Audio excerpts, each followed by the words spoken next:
Bienvenidos todos, le damos gracias a Dios que nos permite compartir un poco más de la palabra de Dios, principalmente de matrimonios en este caso, aunque sabemos que el tema es amplio para poderlo aplicar a muchas áreas personales, de familia, de todo.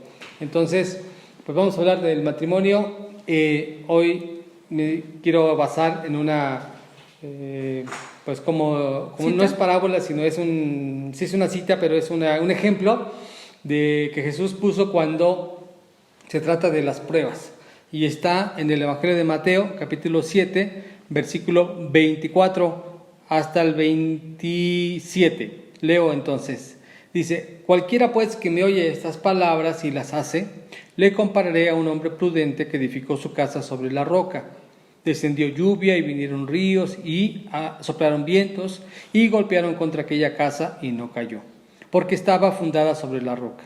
Pero cualquiera que me oye esas palabras y no las hace, le compararé a un hombre insensato que edificó su casa sobre la arena, y descendió lluvia y vinieron ríos y soplaron vientos y dieron con ímpetu contra aquella casa, y cayó, y fue grande su ruina.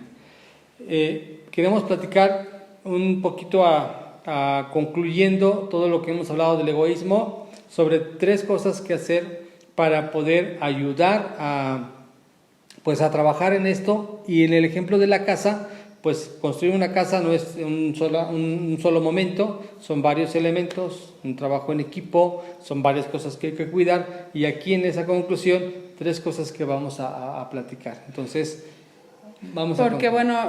retomando tantito, voy a recapitular rápido lo que se ha visto. Es que el egoísmo se da obviamente cuando cualquiera de la pareja o del matrimonio está viendo por sí mismo, ¿no? Está usando mal el tiempo, administrando mal el tiempo, está viviendo en terquedad, o sea, quiere hacer su propia voluntad, está viviendo en inmadurez. ¿Por qué? Porque tiene acciones, reacciones, comentarios, actitudes inmaduras. Entonces, aún pudiera ser un matrimonio con gente grande, con gente adulta, y aún con todo eso seguir viviendo en inmadurez, en falta de crecimiento, no nada más personal, sino de carácter, de acciones, de actitudes, en que sigue pensando para sí sus propias cosas, no ve para la necesidad del otro, sigue viviendo en insensibilidad. Entonces, todo lo que hemos hablado en cuanto a esos puntos de ser insensible, ser terco, mala administración del tiempo e inmadurez, nos lleva al punto de entonces de si tú tienes o vives de esa manera en 1, 2, 3 o en todos los puntos, pues tienes que concluir que hay una parte inmadura, hay una parte egoísta, ¿no? en tu vida, en tu matrimonio, y entonces se tiene que salir de ahí, porque si no, pues ¿a dónde nos llevaría esta situación? A no ser gente diligente, gente, aquí dice, prudente, ¿no? La cita que acabas de leer. Entonces, si seguimos viviendo en esas condiciones, no estamos viviendo en prudencia. Ahora la pregunta sería: ¿cuántos años más pretendes tú vivir en la misma condición siendo imprudente, cuando a la luz de la palabra pues ya has visto, o tú mismo te has pasado palomita o tachecito en decir y llegar a la conclusión: estoy siendo una persona egoísta? Entonces tenemos que vivir de manera prudente. Porque lo contrario es la insensatez, y la insensatez en el ejemplo que aquí pone es que, sabiendo que podrían venir estas cosas, no hizo nada. Entonces, 3 principios que podemos aconsejar y poner en práctica para ello. La primera de ellas es la cuestión de ver las prioridades. ¿Qué es lo más importante por lo que vamos a trabajar? Es sentarse, es ponerse de acuerdo. En esto obviamente es hacer a un lado el egoísmo, para entonces, como matrimonio, enfocar hacia dónde lo vamos a dirigir, cuál es nuestra razón al ponernos de acuerdo y sobre eso trabajar. Suena sencillo, y es que suena fácil, pero es determinante, porque para eso se va a poder acoplar todo en recurso, en tiempo, porque hay un propósito. Es que suena muy fácil, pero la realidad es simplemente hasta para ponerse a sentarse a platicar y decir, a ver, vamos a ver cuáles son nuestras prioridades. Uno, o sea, ubicar que necesitamos platicar, darnos un tiempo y sentarnos para ver cuáles serán nuestras prioridades, porque son dos cabecitas que vienen de dos familias muy diferentes en que tienen el concepto de prioridad muy distinto. Para uno, a lo mejor, los papás nos pudieron haber dicho, yo no tengo cosas que dejarte, o un carro, una casa. Nuestra prioridad como familia no fue enriquecernos, sino fue que tú tuvieras una educación y recibieras una educación, porque yo me preocupo por dejarte algo para que tú tengas con qué defenderte. Pero a lo mejor otra familia fue, pues vamos a preocuparnos por tener, ¿no? Por tener, pero nunca por la educación. Entonces son prioridades, es un ejemplo, pero son prioridades muy distintas, que a la práctica en un matrimonio nos lleva a tener dificultades cuando no tenemos la misma prioridad. Y eso es en las cosas materiales. Claro. Pero incluso en las cosas que no se ven y que yo diría a veces son todavía más importantes. Por ejemplo, en esto que mencionas, prioridad de sentarnos a platicar. Y diría alguien, ¿pero para qué platicamos? Ya estamos juntos. ¿Por qué darle tanta importancia cuando sí es importante? Es prioritario la plática, el ponerse de acuerdo. De aquí parte lo demás. Porque en esa prioridad acomodamos las cosas. La prioridad nos va a ayudar, el organizarnos en esto nos va a ayudar a saber qué atender y qué no atender. Las prioridades, aquello que te indique una prioridad es donde está tu corazón. Claro. Entonces, si tú como esposa, vamos a poner, le das más prioridad al trabajo y dejas de lado al matrimonio y a la familia, pues ahí está tu corazón, en la chamba, ¿no? O si nosotros como mujeres le damos prioridad, aún teniendo esposo y teniendo hijos, más a los hijos que al esposo, pues entonces estamos mostrando que ahí está nuestro corazón. Entonces, las prioridades, si no las tenemos en un orden que traigan salud a la relación, desestabilizan y enferman la relación, o enferman a la familia, porque el estar siendo volcados totalmente en los hijos no es posible, o volcados totalmente en el trabajo tampoco es posible. Entonces se descompensa, se desequilibra, es como una balanza, y entonces a aquel más le damos peso, y en algún momento eso nos lo va a cobrar la factura. El día que, si yo le doy más prioridad a mis hijos, en el momento que ellos salgan de casa, pues me voy a ver con, híjole, ¿y ahora qué hago? ¿No? Porque no crecí. Por no haber atendido lo otro. Claro. Y en el momento en que, imagínate, no hubiera un trabajo, un varón que ya no pudiera trabajar, ya se hubiera acabado ese trabajo, no haya cómo poderse relacionar con sus hijos, se pasó el tiempo, se pasaron los años, no cultivó esa relación, los hijos salen de casa y entonces, ¿dónde están? ¿No? Se ve, pues ahora sí que difícil, ¿no? Así es. Bueno, entonces la primera parte de prioridades, necesario es arreglarlo, acomodarlo para ir haciendo, desterrando el egoísmo. A lo mejor es un paso complicado, pero es necesario hacer. Y lo ponemos al principio porque de ahí viene todo lo demás. Jesús dijo esta frase: ¿cómo van a andar dos si no están de acuerdo? Si una casa se separa, se divide, pues no va a prevalecer.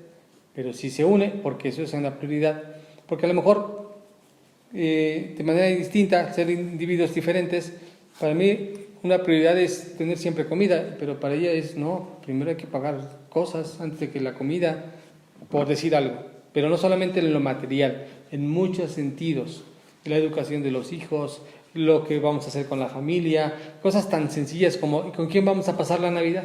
¿Con tus papás o con los míos? ¿Cuándo vamos a tener hijos? Bueno, esas son muchas cosas que ponemos en la mesa para saber qué es lo prioritario de nuestro matrimonio. Sí, la forma de administrar, ¿no? Las propias finanzas, la propia educación, la propia fe. Digo, no podemos dejar de lado o sacar de lado o excluir a Dios, más bien, porque también si somos hijos de Dios, gente que cree en Dios, pues nuestra prioridad tiene que ser, pues ahora sí que buscar hacer su voluntad. Y si dentro de su voluntad está el ser ordenados y organizados, porque en el orden Dios trae bendición, pues ordenemos nuestras prioridades. Si somos gente desordenada como hijos de Dios, simplemente podemos ver un día en la mañana al despertarnos. Si no tenemos un orden, pues todo se desestabiliza, estamos corriendo de aquí para allá. Se nos va el tiempo y no acomodamos Perdemos nada. el tiempo, exactamente. Y volvemos a los puntos que ya hemos hablado, mala administración del tiempo. Y entonces al no tener buena administración en el tiempo, entonces empezamos a pensar cada quien en un esterco, no hay que sacar esto, urge sacar esto, ¿no? Cuando entonces no se volvió una prioridad. Es como en los hospitales, ¿no? Hay un lugar donde dice urgencias. Y bueno, una urgencia es para algo que surgió en ese momento, un accidente, algo que salió fuera de control. Pero una urgencia no viene a ser algo que empezó a doler hace 2 semanas. Claro. Entonces, si hace 2 semanas teníamos que atenderlo prioritariamente y lo dejamos avanzar, eso no es una urgencia, es una negligencia, en realidad. Y en nuestra familia puede haber negligencias, aún en la relación hacia con los esposos, el esposo, la esposa o los hijos, puede haber una negligencia. Dejamos pasar, nos estamos quejando al tiempo porque no cultivamos la relación, no la cuidamos, no tuvimos buena administración, nos metimos en deudas, no tuvimos un equilibrio en las prioridades, no supimos cómo ordenarlas y entonces pues nos hemos vuelto negligentes. Si tú leías aquí que hay que ser prudentes y que hay que ser sensatos. Bien, esa es la primera. La segunda, que dentro de esta idea de construir la casa, la segunda parte que tenemos que atender son las expectativas. Una expectativa es algo que yo estoy esperando. ¿Qué espero de algo? ¿Qué espero del matrimonio? Una expectativa, si yo trabajo, la expectativa es que me paguen, que haya un salario, claro, que haya remuneración por ese trabajo. Si yo me caso, ¿qué espero de mi pareja? ¿Qué espero del matrimonio? ¿Qué espero de los años? Esa expectativa es importante, porque tal vez alguien se mete a una relación y cada quien lleva una expectativa diferente. No la platican o no se ponen de acuerdo. Y como yo no la he dicho y ella no la sabe y no las llevamos a cabo o no se realizan, yo me empiezo a frustrar. Yo empiezo a pensar que o está en mi contra, o no me quiere, o no nos aparejamos en más, pero porque no hemos dicho mi expectativa, o aún considerar que sea una expectativa real. Claro, porque a lo mejor para entrar al matrimonio tenemos expectativas en el otro, ¿no? Casándonos él va a cambiar, ya no va a tomar, ¿no? Va a ser fiel, me va a hacer feliz, y entonces tenemos expectativas que no son reales, está en un supuesto de lo que yo pienso, creo, espero, pero que no son expectativas reales. Y entonces las expectativas dentro de un matrimonio y dentro de una familia que traen bendición son aquellas que, volvemos al punto, traen un orden, y también ese orden nos lleva a ser diligentes en resolverlo a corto, a mediano o a largo plazo, porque tal vez un matrimonio que empieza a ser una familia, su expectativa no es de comprar luego una casa, sino de poder instalarse bien, de poder afirmarse, ¿no? Pero ahí se conjugan las prioridades. Todo tiene que ver. Se conjugan porque, bueno, ok, yo me quiero la casa o quiero irme de vacaciones, sí, pero hay una prioridad. Mi expectativa es que comprar el colchón primero, por ejemplo, ¿no? Comprar la estufa. Prioridades y expectativas. Tener un refri. Entonces, prioridades y expectativas es el común acuerdo, es el matrimonio que tiene que ir trabajando. En esto de expectativas viene una cosa más, porque cada una de ellas se va a complementar. Y la tercera parte que estamos ahora mencionando para lo que seguimos en búsqueda de construir el matrimonio en firmeza, tiene que ver con los patrones que traemos, la manera en la cual fuimos creados. Educados. Cada quien fue educado de una manera distinta. Criados también. Criados y creados. Entendí, creados. Ok. En la casa de ella se comen frijoles como también en la mía, pero se comen distintos. Aquí con epazotito. Acá con chile y con cebolla. Acá tal vez pero con son frijoles. Pero son los mismos, pero cada quien los come de una manera distinta. Saben distinto. Pero de los dos se tiene que hacer sacar lo mejor. Tenemos que hacer una casa. Sí, cada quien viene de diferente familia, pero ahora esta es una familia. A veces tenemos incluso, una de las cosas pensadas es esta. No, pues yo voy con mi casa, mi familia. O no, pues los de tu familia. Mi familia ahora es esta. Porque estamos haciendo una. Pues sí, y los demás son nuestros papás, nuestros hermanos, los sobrinos, pero son parientes.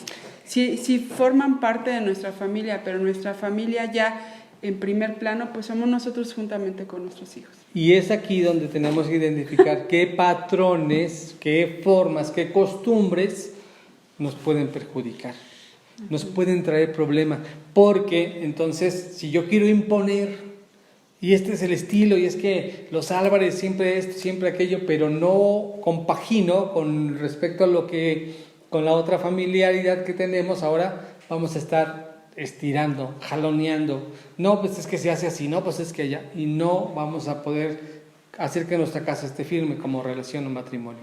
Entonces tenemos que identificar qué patrones no son convenientes, como cuáles sí pueden ayudarnos. Patrones que se repiten, cosas que vienen a ser de bendición o cosas que no vienen a ser de bendición, porque patrones, vamos a poner en ejemplo algo que pueda ser como claro, ¿no? El abuelo se divorcia, el papá se divorcia, los hermanos se divorcian, entonces ¿qué patrones vamos como con esa tendencia? Entonces, pues es como ubicar patrones que no son benéficos, pero hay patrones muy buenos, gente que fue muy responsable, gente muy chambeadora, ¿no? Gente que fue educada, ¿no?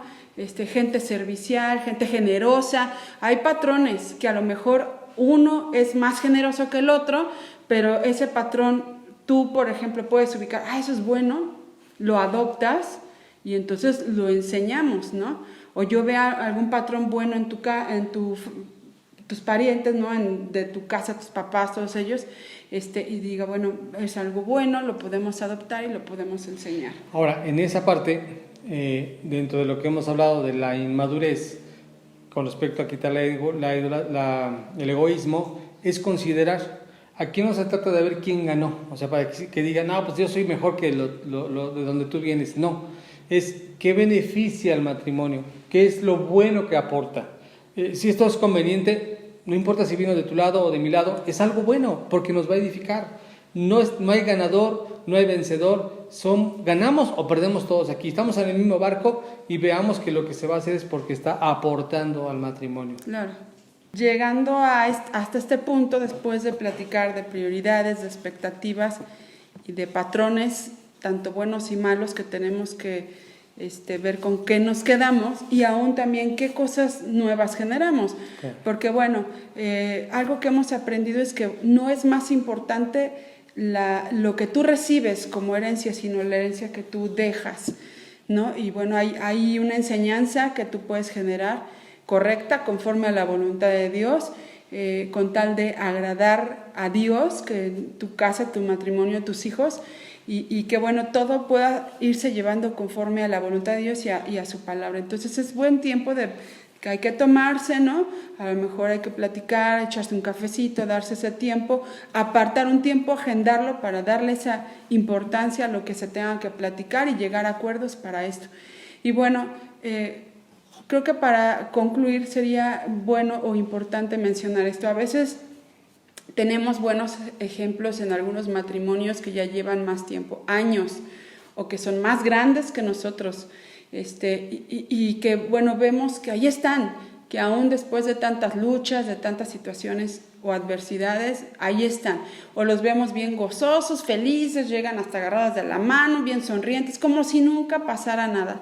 O sea, difícil en ellos, poco no, pero luego vemos esos matrimonios y generamos una expectativa en ellos. Quisiéramos ser como ellos, queremos imitar el afecto, el amor que ellos tienen, ¿no? Que se profesan, que se procuran, cómo se miran, mira, y aún a veces como matrimonio decimos, mira ya, ojalá me vieras así, o ojalá me hablaras así, no sé, o el esposo le dijera a la esposa, tú no tienes palabras para decirme así cariñosa, siempre con tus caras, yo no sé, cosas que luego podemos hablar, y a veces hasta nos maltratamos diciéndonos cosas porque vemos en otros lo que quisiéramos. Y bueno, no es ya gratis el que algún matrimonio esté viviendo de tal o cual manera, que a lo mejor pueda generar un buen ejemplo hacia todos los demás. Pero también no sabemos la vida particular tanto de ese varón como de esa mujer. ¿Qué luchas han tenido que pasar? ¿Qué batallas de manera personal han tenido que librar para llegar a ese punto de decir, aún en medio de las batallas buscamos ser felices, buscamos sonreírle a la vida, buscamos gozarnos en medio de la dificultad, ¿no? Y aquí estamos. En la semana, y a mí me llamó la atención, platicaba yo en lo personal con dos varoncitos, ¿no? Y en el gimnasio, y uno decía, ¿cuántos años tienen de caso? No, pues que tantos. Y de novios, no, pues que tantos. Y la realidad, nosotros hemos dicho, yo he vivido contigo y tú conmigo más de la mitad de nuestra vida. Bueno, el dato correcto es 5 años de novios, 2 de amigos, 5 de novios y 20 de matrimonio. Échale. 27 años. Ya es... Nos vemos más jovencitos, pero 27 ya, ¿no? años. Entonces, decía, tantos. Este varoncito decía, es que ahorita es bien difícil. Yo tengo, y no hablo bien y mal, ¿no? Yo tengo tantas relaciones. Y yo dije, ops, ¿no? Qué complicado, ¿no? A ver, dígame. Sí, pero espérate. Él y cualquiera diría hoy tantos años. Pero no han vivido para atrás de la puerta. Y decía ese varoncito, tantos años implica que son gente responsable. Y yo por dentro dije, Dios. Si supieran, porque en realidad también tenemos nuestras batallas, nuestras luchas. El matrimonio tiene que ver con esto, con el de aclarar siempre prioridades, buscar hasta en las expectativas adecuadas y obviamente desechar patrones que a veces se nos están queriendo imponer o repetir y que no son buenos. Y que en realidad, aunque llevemos tantos años, reconocemos que solamente es por Dios. Y que ha habido momentos en donde hemos dicho, estamos juntos porque solamente Dios nos lo permite. Porque humanamente, si por nosotros fueran, en muchas ocasiones yo hubiéramos querido tronar como chinampinas. Porque hemos sido muchas veces egoístas. Pero reconocemos que el egoísmo es ciertamente un enemigo que tenemos que quitar y que hace mucho daño. Y que al fin y al cabo tenemos que seguir viendo que hay una meta, ¿no? Como ese primer día cuando nos casamos, esa meta no se ha quitado, simplemente a veces hay como ¿cómo se llama? Neblina, ¿no? Que te empaña la visión, pero que ahí está la misma meta por la cual decidiste y decidimos, ¿no? Y yo decidí que nosotros estuviéramos juntos. Entonces es cuestión de trabajarle y de estar ubicando que el egoísmo hace mucho daño. Si nosotros no frenamos el egoísmo como matrimonio, nuestros hijos lo van a aprender tan fácil, pero con tanta velocidad. Y no solamente por lo que digamos, sino por lo que ellos miran. Claro. Se comportan así, eso es normal, eso está bien. Y el día que ellos entonces tuvieran problemas y que nosotros viéramos y les dijéramos, mijito, no está bien, pero es que tú lo hacías. Lo replican inmediatamente, porque eso es lo que también nosotros hemos hecho. Replicamos lo que nuestros padres hicieron, vivieron. Hoy, con la oportunidad de conocer el Evangelio, de venir a Cristo, esa es la idea que hoy nuestra vida, como este hombre prudente que escuchó el mensaje, construyamos correctamente, acomodando prioridades, aclarando expectativas y quitando patrones que no sean buenos, costumbres que no sean buenas, para construir una casa que sostenga este matrimonio y que resista lluvias, tormentas, vientos, y Dios nos ayuda, porque Él es el único. El cimiento es la roca y la roca es Cristo, porque en Él es donde depositamos nuestra relación. Te invitamos en esta ocasión. No sé cuántos al escuchar estas enseñanzas ya conocen a Cristo, están en una relación de pareja, o la están pensando hacer, o salieron de alguna otra, no lo sé. Pero se aplica para la vida matrimonial como se aplica para la vida personal. Si el cimiento en el cual apoyamos y dejamos bien firme nuestra vida, que sea Cristo, Él nos puede ayudar. No porque seamos mejores, no porque ya tengamos la vida resuelta, que nuestras prioridades y las expectativas o los patrones ya son mejores. Aún con todos los errores que tuviéramos, solo Dios nos puede ayudar a salir adelante. Entonces hacemos esta invitación para tu propia vida, como para alguna relación de matrimonio que ya tengas. O simplemente en la relación con nuestros hijos. Tienen también que aprender a ser sensatos y prudentes y dejar de ser egoístas también. Entonces nos daremos cuenta que los principios de la palabra de Dios son para todo ser humano, en lo general. Y es la invitación que queremos hacerte. Así que vamos a continuar con estas enseñanzas y pedirle a Dios, por lo que tú estás escuchando ahora, que Él te ayude a conocerlo más y en este caso, si tienes alguna duda, comentario o algo, por medio de las redes sociales, YouTube, Facebook, WhatsApp, nos puedes enviar mensajes y con gusto estamos para poder apoyarte, ayudar y orientarte. Así es, pues. Pues muchas gracias por tu tiempo y por tu atención. Dios les bendiga y estamos en contacto. Les mandamos un abrazo. Muchas gracias. Y ves.